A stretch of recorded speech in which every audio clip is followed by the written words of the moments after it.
কাজ কেন হয়? ব্যাটারি চার্জ দিলে একবারে কি শেষ হয়?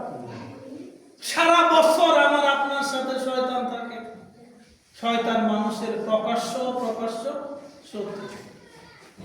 তো সারা বছর যে আপনাকে আমাকে শিরায় উপশিরায় ওয়াসওয়াসা দিতে থাকে, সেটা তো একবারে শেষ হয় না।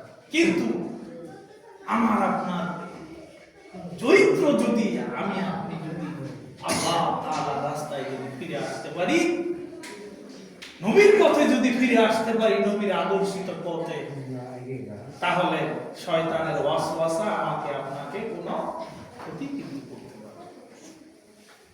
আল্লাহ তাআলার রাস্তায় আমাকে আপনাকে ফিরে আসতে হবে। রাসূলুল্লাহ সাল্লাল্লাহু আলাইহি ওয়াসাল্লাম ঘোষণা করেছেন, আসিয়ামু জুন্নাতুন, রোজা হলো ঢাল স্বরূপ।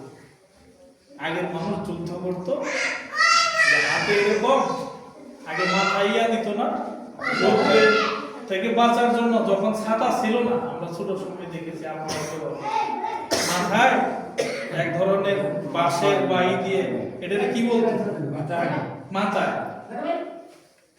মাথায় দিয়ে আগে কৃষকরা জমিতে যখন কাজ করতো, রোদ থেকে নিস্তার দিত, তাই না? এই ধরনের ভিতরে ধরার একটা লোহা, এটাকে বলে ঢাল। অর্থাৎ শত্রু যদি আঘাত করে, এটা দিয়ে ফিরানো হয়। তো রাসূল বলছেন যে আসিয়ামু জুন্নাতুন, রোজা হলো ঢাল। কিসের ঢাল? হিসনুন আসিনুন মিনান নার, এটা হলো মানুষের দুজক থেকে বাঁচার জন্য সুদৃঢ় দুর্গ। মানে এমন সুদৃঢ় এটা, যে এটা ভেদ করে দুজকের আগুন আপনাকে কখনো স্পর্শ করতে পারবে না। বলুন একবার সুবহানাল্লাহ। এত বড় সুযোগ আমি আপনি পেয়ে যদি আমার আপনার জীবনের পাপ পঙ্কিলতা, আমার আপনার জীবনে যত পাপ হয়েছে, এই পাপ যদি আমি আপনি আল্লাহ তাআলার কাছে ক্ষমা করাইতে না পারি, তাহলে আমার আপনার যে দুর্ভাগা আর কি থাকবে না। নবী মুহাম্মদুর রাসূলুল্লাহ সাল্লাল্লাহু আলাইহি ওয়াসাল্লাম বলেছেন, যে ব্যক্তি রমজান মাস পাইল কিন্তু তার জীবনের পঙ্কিলতাগুলো সে কাটাইতে পারলো না, মাফ করাইতে পারলো না, আল্লাহ তাআলা এত মহান হওয়া সত্ত্বেও তোমার জীবনের পাপগুলি যদি তুমি ক্ষমা করাইতে না পারো, রাসূল বলেছেন ওই ব্যক্তির চাইতে হতভাগা দুনিয়ার বুকে আর কেউ না। আরে কত বড় সুযোগ! শুধু ভালো ভালো আমলের প্রয়োজন, তওবা ইস্তিগফারের প্রয়োজন। কালকে নামাজ পড়লাম, নামাজ পড়ার সাথে সাথে তাড়াহুড়া মানুষের একটু দোয়া করবে, এই সুযোগও নাই মসজিদে। আরে কি সুবর্ণ সুযোগ! আমি যে শেষ করছি, চিন্তা করেন না বন্ধু। ডাক যদি আল্লাহ এখনই আপনাকে দেয় যে চলে আসো আমার কাছে, আজরাইল যদি আমার আপনার সামনে দাঁড়িয়ে যায়, মসজিদ থেকে বের হওয়ার ক্ষমতা কি কারো আছে? কারো নাই। অথচ নামাজ পড়ে আল্লাহ তাআলার কাছে দুই হাত তুলে মনের আকুতি আপনি বলবেন, এই সময় আর রোজা নিয়েছি, রোজা নিয়ে সব কিছুই করছি, আল্লাহ তাআলা ফাসিক কথাবার্তা বলতে নিষেধ করেছেন, অশ্লীল কর্ম থেকে নিজেকে বিরত থাকতে বলেছেন। সেটা কি আমি আপনি করছি না? শুধু মসজিদে হয়তো যতক্ষণ থাকি ততক্ষণ একটু আমি আপনি নিয়ন্ত্রণের মধ্যে থাকি, হ্যাঁ, আর বাইরে চলে গেলেই শেষ। আমি যে একজন সাহেব, আমি যে একজন রোজাদার, এত বড় সুযোগ, আমি পিপাসার্থ, আমি ক্ষুধার্থ, ওই আল্লাহ তাআলার জন্য। কার জন্য রোজা রেখেছি আমি? আল্লাহ তাআলার সন্তুষ্টি। সে আল্লাহ তাআলাকে যদি আমি আপনি খুশি এবং রাজি করতে চাই, জান্নাত যদি পেতে চাই, তাহলে বন্ধুরা রমাদানের মর্যাদা ও ফজিলত আমাকে আপনাকে বোঝার চেষ্টা করতে হবে। রমাদানের মর্যাদা দিতে হবে। রাসূলুল্লাহ সাল্লাল্লাহু আলাইহি ওয়াসাল্লাম বলেছেন, ইন্না ফিল জান্নাতি বাব, জান্নাতের মধ্যে একটা দরজাই থাকবে। জান্নাতে যাইতে চাই না আমরা? এখানে যারা আমরা আছি, মা বোনরা যারা শুনছে, জান্নাতে যেতে চায় না এমন কোন মানুষ আছে? না, সবাই আমরা জান্নাতে যাইতে চাই। আল্লাহ শুধু পুরস্কারই ঘোষণা করছে। রাসূল বলেছেন, ইন্না ফিল জান্নাতি বাব, একটা দরজা রয়েছে, সেই দরজা ইকরাউলাহু রায়্যান, যে জান্নাতের মধ্যে তো অনেক দরজা থাকবে, তার মধ্যে একটা দরজা শুধু সায়েমদের জন্য, যারা রোজা রাখে, যারা, এটা আমরা বুঝেছি, আমাদের জন্য আল্লাহ তাআলা রাখছেন। বলুন একবার আলহামদুলিল্লাহ। কিয়ামতের ময়দানে মানুষকে আহ্বান করা হবে, হে সায়েমরা, আসো, এই দরজা দিয়ে তোমরা ঢুকে যাও। কোথায়?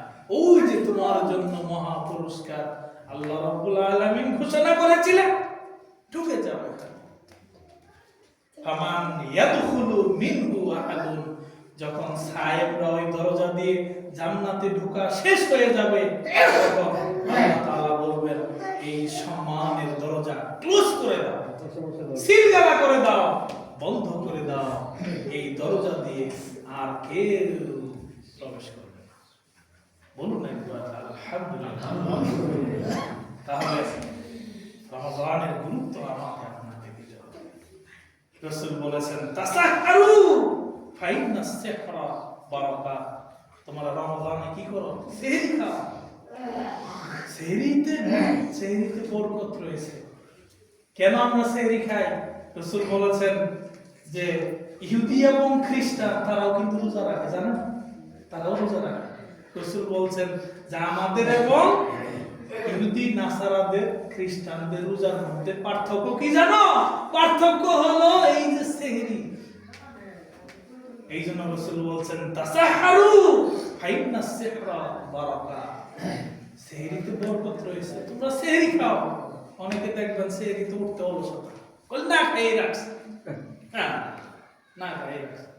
কত বড় বুজুর্গ দেখছে না খেয়ে রোজা রাখছে, যেখানে বিশ্বনবী ঘোষণা করেছেন সেহরি খাইতে, সেখানে আপনি সেহরি না খাই রোজা রাখেন। এত বড় বুজুর্গ আপনি, হ্যাঁ?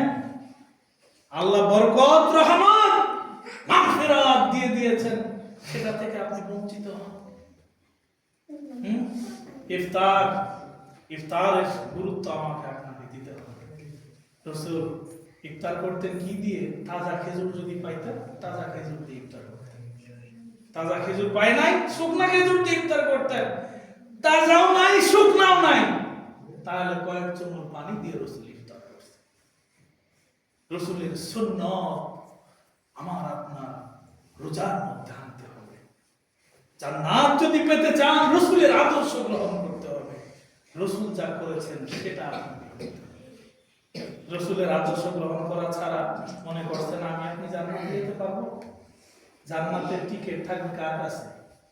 দু জাহানের সরদার নবী মুহাম্মদুর রাসূলুল্লাহ সাল্লাল্লাহু আলাইহি ওয়াসাল্লামের কাছে টিকিট আল্লাহ তাআলা দিয়ে রাখবেন। আমার বন্ধু, এই যে টিকিট নেন আপনার কাছে, যাকে দিবেন সে জান্নাতের জন্য আল্লাহ, যাকে আপনি দিবেন না, দুনিয়ার যত বুজুর্গ থাক না কেন, নামাজ পড়ে রোজা করে একদম সব কি করে আসছে, হবে না। রাসূলের আদর্শিত জীবন, রাসূল যা করেছেন, আমার আপনার ব্যক্তি জীবনে যদি আমি যদি বহিঃপ্রকাশ ঘটাইতে না পারি, জান্নাতের টিকিট কিন্তু আমার আপনার মিলবে না।